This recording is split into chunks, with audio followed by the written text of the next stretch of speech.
Hello students, आपका मेरे channel विकास education point पर स्वागत है। विद्यार्थियों, आज हम शिक्षा निदेशालय की तरफ से दी जाने वाली क्लास 8 के गणित विषय के कार्यपत्रक 27 का अध्ययन करेंगे। विद्यार्थियों, यह कार्यपत्रक 29 दिसंबर 2020 की है। आइए अध्ययन करते हैं। आज का हमारा टॉपिक है घन संख्याओं का घनमूल। आज हम घन संख्याओं का घनमूल तथा उनका दैनिक जीवन में उपयोग के बारे में चर्चा करेंगे।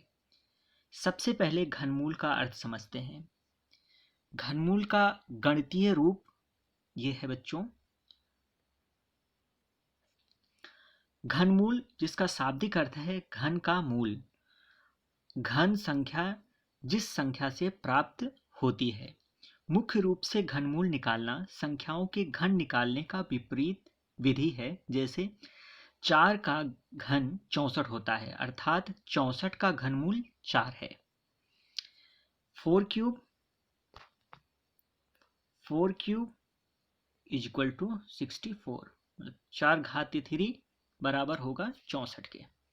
तो इसको हम लिखेंगे, रूट लगाएंगे, 64 लिखेंगे और 3 बाहर ऐसे लिख देंगे। तो इसका घनमूल क्या आ जाएगा बच्चों? 4 आ जाएगा। चलिए आगे देखते हैं बच्चों। घनमूल निकालने के लिए सबसे ज़रूरी चीज़ होता है बच्चों, हम क्या करते हैं, जिस भी संख्या का हमें घनमूल निकालना होता है हम उसका गुणनखंड कर लेते हैं। ठीक है, अभाज्य गुणनखंड कर लेते हैं। अभाज्य गुणनखंड विधि द्वारा घनमूल निकालना, जैसे कि आगे इसमें बताए हैं, अभाज्य गुणनखंड विधि द्वारा जो है घनमूल निकालना है। 729 का घनमूल ज्ञात कीजिए। 729 का अभाज्य गुणनखंड होता है 3 गुणे 3 गुणे 3 गुणे 3 गुणे 3 गुणे 3। तो 729 का घनमूल कितना हो जाएगा? रूट लगाएंगे, 729 लिखेंगे नीचे बीच में और 3 यहाँ लिख देंगे। तो अब उसके बाद अभाज्य गुणनखंड जितना हुआ उसको लिख देंगे और ये आपका 9 हो गया। ठीक है, क्योंकि ये जोड़ा बन गया, 2 जोड़ा बना, एक ये। अब वो बाहर निकाल लेंगे, 3 इंटू 3 हो गया, इक्वल टू 9 हो गया बच्चों। चलिए यहाँ पर देखते हैं बच्चों, 27 का घनमूल निकालेंगे। 27 का घनमूल क्या हो जाएगा बच्चों? 3 हो जाएगा। 3 बाहर निकालेंगे और 27 ऐसे लिख देंगे। 3 नवा 27, 3 तिहाई 9। 27 का गुणनखंड कर लेते हैं बच्चों। 3 नवा 27, 3 तिहाई 9, 3 एक 3। तो 27 का घनमूल क्या हो जाएगा बच्चों? 3 आ जाएगा। ठीक है, और 3 का घन जो होगा वो आपका 27 होगा। जैसे 3 गुणे 3 गुणे 3, 3 का घन मतलब होता है बच्चों 3 पावर 3। ठीक है, चलिए आगे देखते हैं बच्चों। प्रश्न है -125 का घनमूल ज्ञात कीजिए। तो -125 का अभाज्य गुणनखंड करेंगे तो 5 गुणे 5 गुणे 5 आ जाएगा। तो -125 -5 इंटू -5 इंटू -5, -5 गुणे -5 गुणे -5। तो -125 का घनमूल रूट में 3, 125 माइनस में, तो 5 गुणे 5 गुणे 5 -5। यही आपका आंसर हो गया। ये था आज का हमारा कार्यपत्रक बच्चों। आइए अब कुछ प्रश्न दिए गए हैं। अच्छा, अभी दैनिक जीवन में घनमूल का उपयोग देखते हैं। अभी इसमें दिया गया है दैनिक जीवन में घनमूल का उपयोग, आइए देखते हैं। तो राम के पास एक घनाकार गिफ्ट है जिसका आयतन 512 सेंटीमीटर क्यूब है।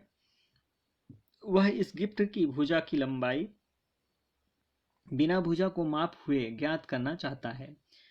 तो इसके लिए हम उसे 512 का अभाज्य गुणनखंड निकालना पड़ेगा, जैसे कि इसमें करके दिखाएं। 2 गुणे 2 गुणे 2, 2 फिर गुणे 2 गुणे 2 गुणे 2 गुणे 2 गुणे 2 गुणे 2। तो कितनी बार हो गया? 9 बार 2 हुआ। तो 512 का घनमूल कितना आ जाएगा बच्चों? 2 गुणे 2 बाहर, मतलब वही को घनमूल में लिख देंगे। उसके बाद 2 गुणे 2 गुणे 2, ये बराबर 8 आ जाएगा। तो घनाकार गिफ्ट की भुजा की लंबाई कितनी हो जाएगी बच्चों? 8 सेंटीमीटर। ठीक है, चलिए अब आगे देखते हैं। कुछ प्रश्न हैं, इनके आंसर करते हैं। इन संख्याओं का घनमूल निकालिए। पहला है 343, दूसरा है 3375, तीसरा है 13800, 24, चौथा है 1728, पांचवा है 2197, छठा है 1331। और उन संख्याओं को लिखिए जिनका यह संख्याएं घनमूल हैं। तो पहला है 4, दूसरा है 10, तीसरा है 6, चौथा है 13, पांचवा है 19, छठा है 8। आइए बच्चों इनको एक एक करके हल करते हैं। तो पहले का हो जाएगा बच्चों आंसर 343 का। सर्वप्रथम 343 का अभाज्य गुणनखंड करेंगे। तो 343 फिर 7 से जाए, 7 से कटेगा 49 आया, फिर 7 से कटेगा 7 आया, फिर 7 से कटेगा 1 आएगा। तो मतलब इसका 343 का गुणनखंड कितना हो गया? 7 गुणे 7 गुणे 7। अब 343 का घनमूल क्या हो जाएगा? तो ऐसे लिखेंगे 7 गुणे 7 गुणे 7 अर्थात 7 आ जाएगा। ऐसे दूसरा है बच्चों, दूसरा है आपका 3375 का। 3375 5 से काटेंगे 675 आएगा, फिर 5 से कटेगा 135 आएगा, फिर 5 से काटेंगे 27 आएगा, फिर 3 से काटेंगे 9, फिर 3 से काटेंगे 3, फिर 3 से काटेंगे 1।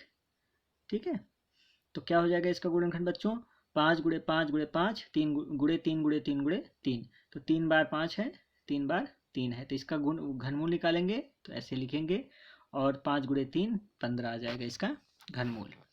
ऐसे तीसरा है बच्चों, तीसरा है 13824। 13824 का 6912 हो जाएगा, 2 से कटेगा, फिर 2 से कटेगा 1356 हो जाएगा, और 3456 हो जाएगा। ठीक है, फिर 2 से काटेंगे 1728 हो जाएगा, फिर 2 से काटेंगे 864, फिर 2 से काटेंगे 432, फिर 2 से भाग देंगे 216, फिर 2 से काटेंगे 108, फिर 2 से काटेंगे 54, 2 से, फिर उसके बाद 2 से काटेंगे 27, फिर 3 से काटेंगे 9, फिर 3 तिहाई 9, फिर 3 एकम 3।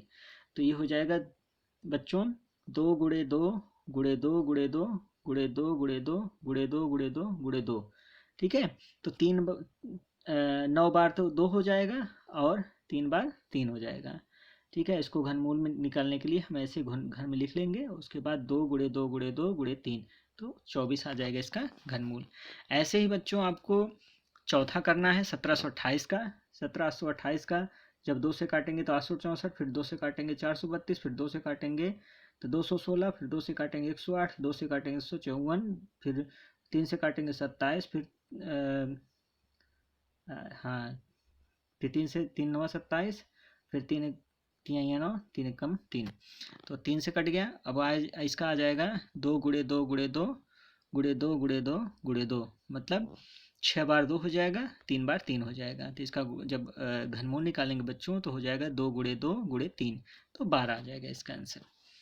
ऐसे ही बच्चों पांचवा क्वेश्चन है 2197। 2197 का हम 13 से काटेंगे, 13 169 बार जाएगा, फिर 13 से 13 बार जाएगा, 13 कन 13, 13 गुणे 13 गुणे 13, 13 का घनमूल 13 आ जाएगा। चलिए नेक्स्ट क्वेश्चन है बच्चों 1331 का। तो 1331 11 से कटेगा तो 121, फिर 11 11 में 121, फिर 11 91 11, तो 1331 बराबर हो जाएगा 11 गुणे 11 गुणे 11। तो इसका घनमूल निकालेंगे बच्चों तो इसका आ जाएगा घनमूल 11। ठीक है, चलिए अब दूसरे वाले क्वेश्चन के हल देखते हैं बच्चों। दूसरे वाले क्वेश्चन के हल है 4 संख्या है तो 4 गुणे 4 गुणे 4 बराबर 64 हो जाएगा। 10 है दूसरे वाले का 10, तो 10 गुणे 10 गुणे 10 बराबर 1000। 6 है तो 6 गुणे 6 गुणे 6 बराबर 216। 13 है संख्या तो 13 गुणे 13 गुणे 13 बराबर 2197। 19 है तो 19 गुणे 19 गुणे 19 बराबर 6859। और संख्या 8 है तो 8 गुणे 8 गुणे 8 बराबर 512। इस प्रकार आज का कार्यपत्रक समाप्त होता है बच्चों। धन्यवाद।